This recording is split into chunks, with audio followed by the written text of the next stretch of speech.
आपण love marriage केलं, आपण आपल्या घरच्यांचं ऐकलं नाही, आपण त्यांच्या मनाविरुद्ध वागलो आणि आपण शिकलो, स्वतःच्या पायावरती उभं राहिलो, म्हणजे आपण जग जिंकलं असं अनेकांना वाटतं. पण लक्षात ठेवा, आईवडिलांच्या संस्कारांची दोर जेव्हा तुटते ना, तेव्हा जीवनाचा पतंग कसा भरकटला जातो हे बघणार आहोत आपण आजच्या या भागामध्ये. त्यासाठी आपल्याला जायचं आहे कर्नाटक राज्यामध्ये.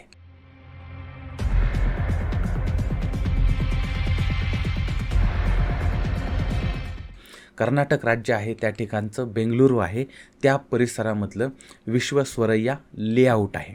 या भागामध्ये 31 वर्षाचा पती जो आहे त्याचं नाव आहे किरण ए आणि त्याची पत्नी 28 वर्षाची नव्याश्री. अशा पद्धतीनं पती पत्नी तिथं राहत आहेत आणि यांचं साधारणपणे 3 वर्षापूर्वी लग्न झालेलं आहे. सुखानं संसार चाललेला आहे. किरण हा टॅक्सी ड्रायव्हर आहे आणि त्याच्या उत्पन्नावरती उदरनिर्वाह चालतो आहे. त्याचबरोबर ती पत्नी नव्याश्री जी आहे ती डान्स टीचर आहे, तीसुद्धा पैसे कमवते आहे.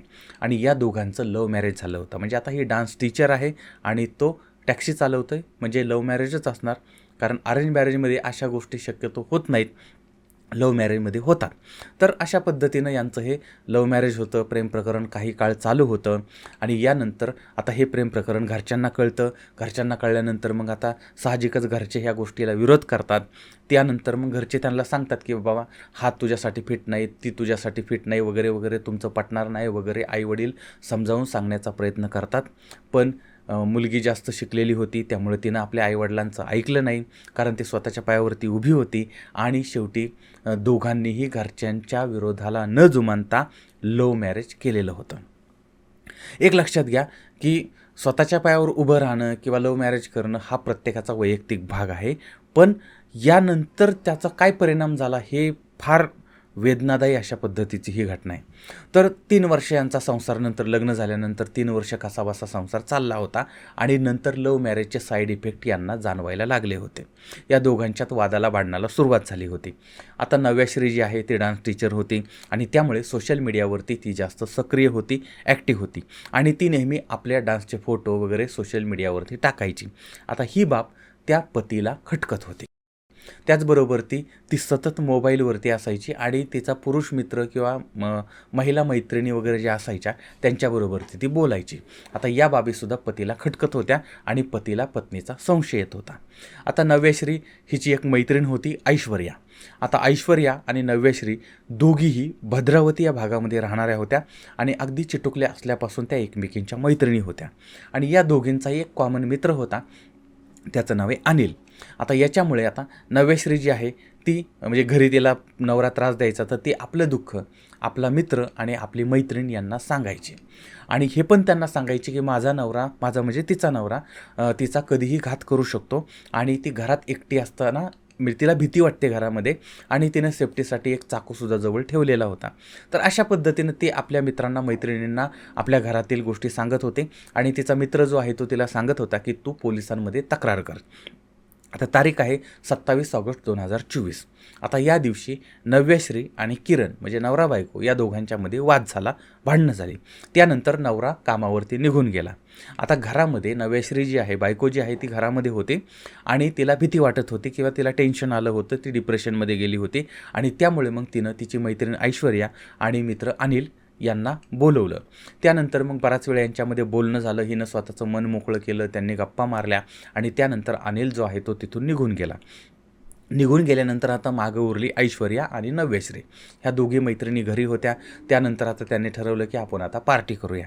त्यानंतर मग त्यांनी मस्तपैकी जेवण वगैरे केलं आणि मग थोडंसं रिलॅक्स होण्यासाठी बियर वगैरे पण आणल्या आणि बियर पण पिल्या आणि त्यानंतर दोघीही टिंग झाल्या आणि एकाच बेडवरती दोघीही गाढ झोपलेले आहेत.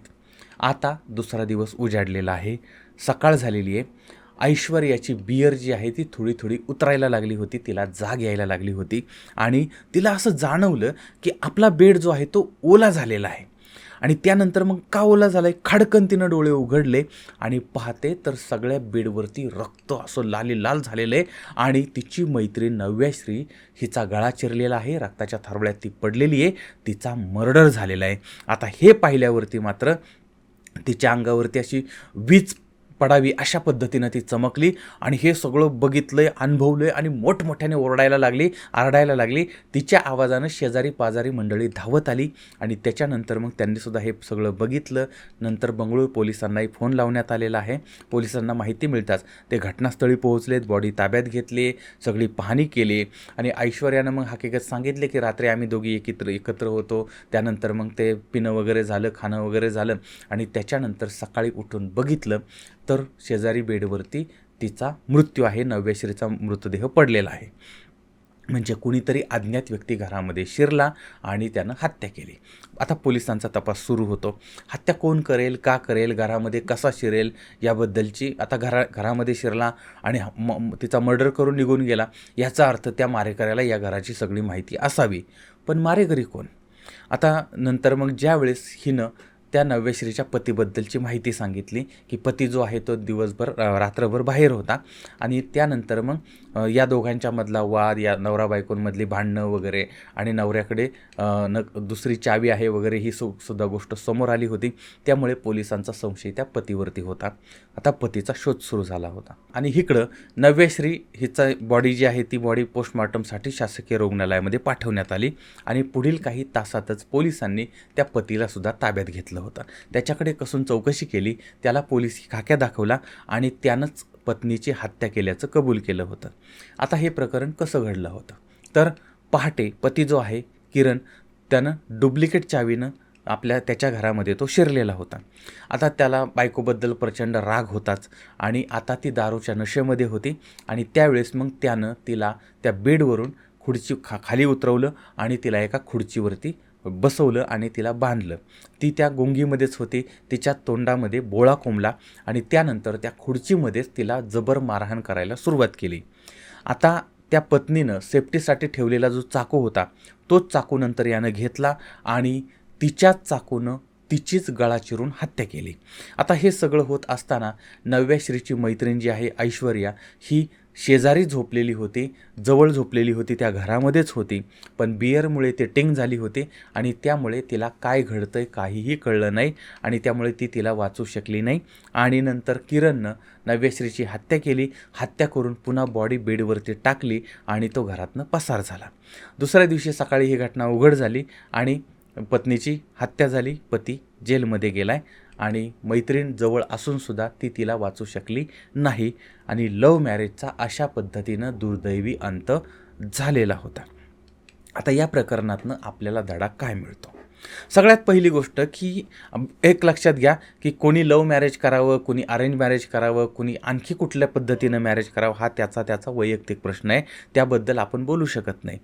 पण ज्या आईवडिलांनी आपल्याला जन्म दिला आहे, लहानाचं मोठं केलं आहे, त्या आईवडिलांची सुद्धा काहीतरी स्वप्न असतात आणि आईवडिलांचं प्रेम आईवडील झाल्याशिवाय कळत नाही. त्यामुळे आईवडिलांचं जे स्वप्न किंवा आईवडिलांना दुखावून किंवा आईवडिलांच्या विरोधात जाऊन जर कुणी आपल्या स्वतःच्या सुखाचा शोध घेत असेल तर लक्षात ठेवा ते सुख कधीही सापडू शकत नाही. कारण ज्यांनी आपल्याला सुखी करण्याचा प्रयत्न केला आहे त्यांनाच आपण दुःखी केलेलं असतं आणि त्यामुळे लग्न करताना किमान हा विचार करावा की आपल्या आईवडिलांनी आपल्यासाठी काय केलं आहे आणि आपण काय केलं पाहिजे.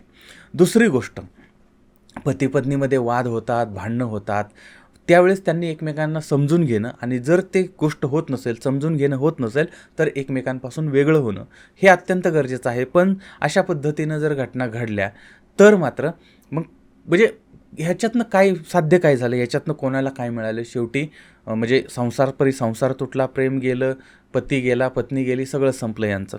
मग हे होऊ नये याच्यासाठी समन्वयाची भूमिका दोघांनी घेऊन एकमेकांशी चर्चा करून विचार करून याच्यातनं मार्ग काढला पाहिजे होता. कारण दोघंही समंजस होते असं त्यांनाही वाटत होतं, कारण त्यांनी आईवडिलांच्या विरोधात जाऊन लग्न केलेलं होतं. आणि तिसरी गोष्ट लक्षात घ्या की आईवडील ज्यावेळेस मुलगा पाहतात किंवा मुलगी पाहतात त्यावेळेस आईवडील फक्त दिसायला देखणं आहे वगैरे वगैरे अशा गोष्टी बघत नाहीत. ते बघतात की माझ्या मुलाची सेफ्टी काय, माझ्या मुलीची सेफ्टी काय आहे, त्यानंतर यांचा संसार चालू शकेल का, यांना काय अडचणी येऊ शकतात आणि जर अडचणी आल्या तरी पण मग ते आईवडील सासू सासरे पाठीमागं उभं राहतात. आणि याच्यामुळे संसार जो असतो ना तो फक्त पती आणि पत्नीचा कधीच नसतो, नवरा आणि बायकोचा कधीच नसतो, एका नर आणि नारीचा कधीच नसतो. तो संसार जो असतो तो दोन संस्कारांचा असतो, संसार जो असतो तो दोन परिवारांचा असतो दोन विचारांचा असतो आणि सगळ्यांना मिळून जो होतो त्याला खरा संसार म्हटलं जातं. बरं, आता कसं असतं, बोलण्यासारख्या गोष्टी भरपूर असतात. आता याच्याबद्दल तुमचं मत काय आहे ते सुद्धा मला जरूर कळवा. अशा घटना घडू नयेत यासाठी काय करावं, काय केलं पाहिजे हे सुद्धा जरूर कळवा. पुन्हा भेटूया पुढच्या भागामध्ये एका नवीन विषयासह. तोपर्यंत धन्यवाद.